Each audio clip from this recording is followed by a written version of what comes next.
Welcome to Shatter. Support the channel by liking, commenting, and subscribing. I promise even more interesting stories. She swiped left on the couch next to me. That was the moment everything shifted. Not when I found the account. Not when I saw the pictures. Not even when I read the bio. It was the moment I realized she wasn't even hiding it anymore. I was sitting in the living room. Saturday night. Game on mute. She was next to me, scrolling like she always did, casually, distracted, bored. And then I caught a glimpse of the interface. Not Instagram. Not Pinterest. Not some clothing app. It was Tinder. I recognized the color scheme. The little flame. The motion of her thumb, left, pause, right. She was swiping on other men while I sat 10 inches away. She didn't flinch. Didn't act like she'd been caught. Just tilted the screen slightly and kept going. I said nothing. Not out of fear. Not because I was unsure. I said nothing because the silence told me more than she ever could. She didn't care if I saw it. That was the message. She didn't care if I knew. And that made everything crystal clear. Later that night, she brushed her teeth like it was any other day, climbed into bed, rolled over, back to me. No, good night. No hesitation. I lay there, staring at the ceiling, heartbeat calm. Not racing. Not panicking. Because this wasn't shock. It was confirmation. People talk about betrayal like it's some explosive, life-shattering revelation. But sometimes, it's quiet, clean, surgical. A notification that something you loved has already died and you just missed the funeral. I didn't confront her. Not that night. Not the next day. I didn't demand answers or receipts. I didn't ask who, or why, or how long. I already knew what mattered. The fact that she'd stopped trying to lie. That's when the real shift began. Not in her. In me.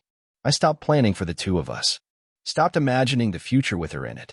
Stopped fighting to be something she clearly didn't value anymore. And the strange part? It didn't hurt. It clarified. Like a fog lifting after months of denial. She had put herself out there, publicly, digitally, shamelessly. But she had no idea I was already pulling myself out of the equation, quietly. What she thought was control was exposure. And that calm she mistook for indifference? That was just me sharpening the blade of silence. The next morning, she made waffles. That was her move, normalcy. Cover the blood with routine.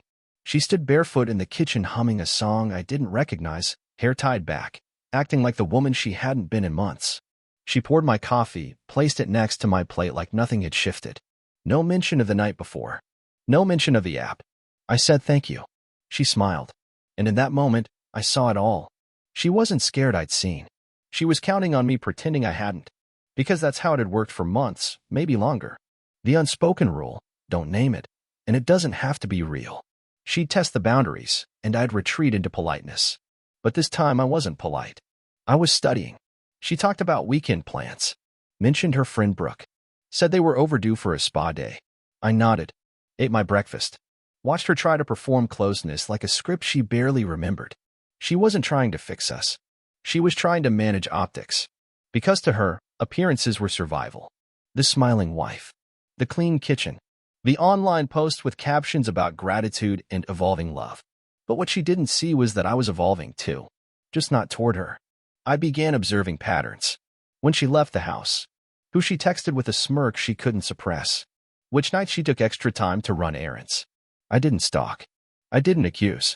I just logged. Quietly. Her mask was slipping, and she couldn't tell. That week, she wore perfume to the grocery store. The same scent she used to reserve for date nights, back when we still had those. She came home empty-handed, said the store was too crowded. Later, I found a receipt in her purse. Not for groceries. 2 drinks. 1 appetizer. A place we'd never been to together. Still, I said nothing. Because I wasn't collecting evidence to confront her. I was collecting distance. Every time she lied, I felt lighter. Every time she pretended, I got quieter. At night, she curled next to me in bed. As if proximity could cancel memory. As if skin could erase silence. But I had already withdrawn. She noticed the shift, slowly. Asked if I was tired. Said I'd been off lately. I smiled. Told her I was just busy. She accepted that. Because it was easier to believe I was distracted than dismantling everything she thought she controlled. I didn't yell. I didn't leave. Not yet. That would have made her feel important. Instead, I stayed still. Let her build comfort on a floor that was already crumbling. Because when you remove yourself from someone's grasp, quietly. They don't feel it until they reach for you, and you're no longer there. I didn't grow cold overnight. I didn't shut down because of one app, one lie, one dinner receipt. It had been a slow process. Months of watching her pull away in inches. She thought she was subtle. She thought I didn't notice. But I noticed everything. The way her tone changed when she spoke to me. Flatter, shorter. Like affection was a muscle she forgot how to use. The way her body tensed when I entered the room. Like presence had become pressure. And the way she started rewarding herself with little pockets of secrecy. Locking her phone. Taking longer showers. Turning the screen just slightly when I walked by. It was never about the Tinder profile. That was just the headline. The real story had been unfolding long before. I started replaying every conversation we'd had in the last 6 months. Not the words, the gaps between them. The way she'd started saying, "I'm tired," when I reached for her. Or, "I just need space," when I asked if she was okay. At the time, I accepted it. Thought maybe she was burned out. Maybe work had drained her. Maybe life had simply caught up. But now I saw it clearly. She wasn't tired. She was done. Only she hadn't said it out loud, because saying it would make her responsible. Instead, she created a version of herself that could cheat with clean hands. She framed me as absent. Claimed I was too steady, too quiet, too predictable. She needed excitement. Needed to find herself. The truth? She needed to feel desired again. And she didn't want to earn it. So she downloaded validation. Swiped through options. Measured herself against strangers who didn't know her contradictions, her coldness, her silent punishments. I was no longer a partner. I was a placeholder. The man who paid the bills while she auditioned for a better audience. And in some twisted way, I understood. That was the hardest part. I didn't hate her. Not even when I knew the truth. I pitied her. Because she had confused freedom with recklessness. Had mistaken boredom for betrayal. Had replaced connection with curated attention. But understanding doesn't mean staying. Forgiveness doesn't mean silence. So I began building my exit in layers. Not dramatic. Not rushed. Just precise. I changed the password on our joint cloud account. Moved personal files to a separate folder. Transferred savings from the shared account to mine. She didn't notice, not at first. She thought the quiet meant surrender. It didn't. It meant strategy. I didn't raise my voice. Because when a man starts to see clearly, truly clearly, he doesn't waste energy. He just waits. And when the time comes, he walks. The week after the Tinder discovery, I started running scenarios in my head. Not dramatic ones. Not the kind where I storm out or expose her in front of family and friends. No, mine were quieter. Tighter. Surgical. Option 1, confrontation. Sit her down. Ask her straight. Watch her lie, then shift the blame. Let her cry and say she felt unseen. Let her paint me as distant so she could feel justified. Option 2, cheating back. Swipe on my own. Balance the scales. Feed my ego. But I knew how that would end. 2 broken people pretending they were even. Option 3, wait. Observe. Build my exit without sound or threat. Disengage emotionally. Create distance so vast that when she finally noticed, I'd already be on the other side of it. I chose the third. Not because it was safer. Because it was cleaner. There's something powerful about letting someone dig their own hole while you quietly step back and watch them trip into it. She continued her performance, making dinner twice that week, asking if I wanted to plan a weekend getaway. She even suggested a couple's massage, like she was patching drywall over a collapsed floor. I smiled. Agreed. Said it sounded nice. Then I moved more money out of the shared account. I called an old friend who worked in real estate. Asked vague questions about off-market listings. Just curiosity, I said. He didn't push. She had no idea I was setting up a separate checking account. No idea I'd pulled my name off the renewal of her car lease. She never read the paperwork, anyway. Trusted I'd always handle things. And I had. Until now. Now I was handling things for me. That Friday, she left for a girls' night. Said Brooke needed to vent. Promised she wouldn't be out late. She wore heels I hadn't seen in over a year. Red lipstick. Perfume she only used on anniversaries. I said she looked beautiful. She smiled like she won something. At 1:17 a.m., I heard her come in. Barefoot. Whispering to someone on the phone. Bedroom light off. Bathroom door closing. I didn't move. I didn't ask questions. I already knew the answers. She crawled into bed slowly, like guilt moved heavier than usual. Her breathing was uneven. She thought I was asleep, but I was wide awake. fully aware, running the math in my head. What I'd keep, what I'd leave, how long I'd wait. She thought silence meant I was still processing. What she didn't understand was that I had finished processing a long time ago. Now I was just choosing the most efficient route out of her story. The first move I made wasn't dramatic. It was a calendar change. I took a Friday off work without telling her. Not to leave. Not to make a scene. Just to think. To breathe without her voice in the background. Without her perfume lingering in the hallway after another midnight spa night that somehow required full makeup and a locked phone. She texted me that morning asking if I'd left early. I didn't answer right away. I went to the gym. Took the long route home. Sat in the parking lot outside a coffee shop for almost an hour. No music. Just quiet. It felt like detox. By noon, she called. I didn't pick up. Not because I wanted to punish her, but because I wanted her to feel what I'd been feeling for months. Uncertainty, silence, the constant ache of wondering where someone really was when they stopped showing up for you. When I got home, she was all smiles.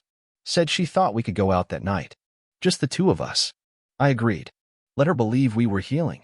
That evening, I took her to a familiar place. The restaurant we used to visit before we got married, her favorite spot back then. She wore a dress I hadn't seen in years. The same smile. The same glances across the table. It almost looked like us again. But it wasn't. I wasn't eating dinner with my wife. I was studying a stranger wearing her skin. She talked more than usual. About work. About stress. About finding herself and working on us. She framed it like a phase we had to grow through together. I nodded, listened, played the role. Because I wasn't there for reconciliation. I was there for confirmation. She reached for my hand halfway through the meal. I let her hold it. Her eyes softened. Maybe she thought it meant something. But all I felt was data. She had built an entire new version of herself, and now that she felt me slipping, she was trying to drag me back in. But I was already gone. Back home, she leaned into me on the couch. Tried to rest her head against my chest. I let her. She whispered something about us being stronger than outside noise. I didn't answer. I just ran my hand gently across her shoulder, like closing a chapter. Because now I knew, she wasn't going to confess. Not unless I forced it. And I wasn't going to give her that gift. I wasn't there to save us. I was there to see how far she'd go pretending we were fine. The next morning, I made my real move. I visited a storage unit. Paid cash. Reserved a space. Not because I was leaving yet, but because I wanted the first door I opened to be mine. She noticed the shift before she could name it. I started waking up earlier, leaving the house before she could ask where I was going. I answered her texts late, short, polite. Not cold, not cruel, just unavailable. She tried harder. Made breakfast on a Tuesday.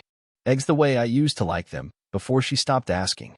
Kissed my shoulder while I drank coffee, something she hadn't done since the first lockdown. I let her, not because I believed it, but because I wanted to watch the performance. She asked if I wanted to go away that weekend. Just us. Somewhere quiet, near water. Said we needed time to reconnect. I told her I'd think about it. She smiled, like she'd won something. Like I was slowly climbing back into the version of us she wanted to believe still existed. But I wasn't returning. I was documenting her desperation. The next few days were filled with subtle tests. She wore the old shirts I liked. Cooked dinner twice. Even played one of our playlists on the speaker, the one from when we first moved in together. I nodded along. Ate the food. Let her talk. But inside, nothing moved. That weekend, she left her phone out again. Face down, but unlocked. A small, dumb mistake. I didn't touch it. Didn't need to. The screen lit up mid-laugh. A name I didn't recognize. Message preview. Last night was everything. Miss you already. She didn't see me glance. She was too busy telling a story about a coworker. I smiled. Not at the story. At the confirmation. That was her panic, her need to reset what she'd broken, while still feeding the chaos behind my back. She didn't want to choose. She wanted both worlds. The comfort of my loyalty, the thrill of her lies. But she didn't understand the man across from her anymore. I wasn't the one who needed answers. She was the one about to lose the only thing holding her life together. That night, I moved 3 more boxes to the storage unit. Took down our wedding photo from the hallway wall and wrapped it in a towel. She didn't notice. Because she was too busy trying to win back a man who had already exited the relationship, just not the house. And when a man goes silent like that, you can't talk your way back in. Not with breakfast. Not with borrowed nostalgia. And definitely not with the kind of mistake that shows up in glowing pixels at the wrong time. Mistakes like hers don't come with fireworks. They come as slips. Tiny miscalculations. Like using the same excuse twice in a row. She told me on Wednesday she was heading to Brooks for wine and event session. Same words she'd used the previous Friday. Same tone. Same timing. Only this time, I had already spoken to Brooke. By coincidence. Mutual friend's birthday. Group message. Nothing special. Brooke mentioned not having seen my wife in over 2 weeks. I didn't confront her. That would have given her the thrill of conflict. I just nodded when she kissed my cheek and left with her overnight bag. I knew where she was going, and I knew she thought I didn't. That's what made it easy. When the trust is already dead, betrayal stops hurting. It just confirms the math you've already done in your head. I spent that night going through the rest of our joint files. Paperwork. Contracts. Deeds. Quiet, controlled. By morning, my name was off everything that didn't require it. She came home around 10 a.m. makeup smudged. Hoodie that wasn't mine. I was on the couch reading. She smiled like a teenager sneaking back in after curfew. Said traffic was awful. I asked if Brooke was okay. She paused, then lied again. Said she was going through a rough patch. That was her fatal move. Not the cheating. Not even the lying. It was underestimating me. Believing I still needed her enough to play along. She went to shower. I stayed on the couch. Checked the email confirmations, storage unit, legal paperwork, financial locks. Everything was in motion. That afternoon, she tried to be sweet again. Ordered food. Lit a candle. Watched me from across the table like she wanted to read my thoughts. But I wasn't giving her anything. She started talking about getting back to who we were. Said maybe we'd lost ourselves a little. That she wanted to rebuild. I listened. Let her paint the picture. Because when people are cornered, they don't confess, they narrate. They try to script a version of reality they think you'll buy into. But I wasn't buying anything anymore. I was just watching the clock. And when she went to sleep that night, I moved the last of my personal items to the storage unit. The wedding ring stayed on the bathroom counter. Not as a statement, but as a timestamp. Proof that the version of me she once knew had officially clocked out. The plan wasn't to explode. It was to evaporate. Not vanish in one dramatic scene, but to remove myself, piece by piece, until she reached for me and felt nothing. I waited for a Thursday. She had her weekly Pilates, the one that lasted 3 hours and ended with her phone on silent. As soon as she left, I moved. The storage unit was ready. My essentials packed. The rest could rot. I didn't want the couch we never touched or the framed prints of cities we never visited. I just needed my name off the lease of her chaos. I left her a letter, not out of sentiment, but because I wanted the last word to be mine and to be quiet. It said, I know. You don't need to explain. This was never about someone else. It was about you forgetting who we were. And me realizing I'm not coming with you where you're going. That was all. No threats. No insults. Just fact. By the time she came back, the house was still. Half the closet empty. My drawer cleaned out. A few hangers swinging like slow applause. She called me. Then again. Left a voicemail I never played. By morning, she texted, Is this really happening? I didn't respond. Because it had already happened. She'd left me long before I packed that first box. She just didn't expect I'd follow through. She underestimated the quiet ones. The ones who don't beg. Who don't fight with fists. Just precision. She posted a quote on Instagram 2 days later. Something about loss teaching you who you are. I didn't like it. Didn't watch her stories. Because healing isn't watching the person who broke you pretend to be enlightened. Healing is deleting the urge to check. And I had already deleted more than that. I deleted the version of me who waited, who justified, who tolerated. She tried again a week later. Said she made a mistake. Said we could fix it. I said nothing. Because what she broke wasn't reparable. Not the trust. Not even the love. What she broke was the foundation beneath both, the part of me that believed she still saw me. And once a man loses that, there's no door back in. The silence hit her harder than any confrontation ever could. She wasn't used to absence. She was used to tension, conflict, emotion. Even tears were proof she still mattered. But silence? That was a mirror she couldn't dodge. I stayed gone. No messages. No warnings. Just space. And the more space I gave her, the more frantic she became. I saw it in the calls, first one a day, then 3, then 6. I watched the pattern form, like a clock ticking louder in her head. She started showing up. Outside my work. At my gym. Once, even outside my friend Nate's house, the one person she always said was too cynical. Now she was asking him where I was. And Nate? He just looked her in the eye and said, he's done. Respect that. She didn't. Because for women like her, closure is a form of control. They don't want peace. They want access. But access was the one thing I had finally taken back. She sent a long email. Said she had been confused, that it wasn't what she wanted, that she missed who we were. I didn't reply.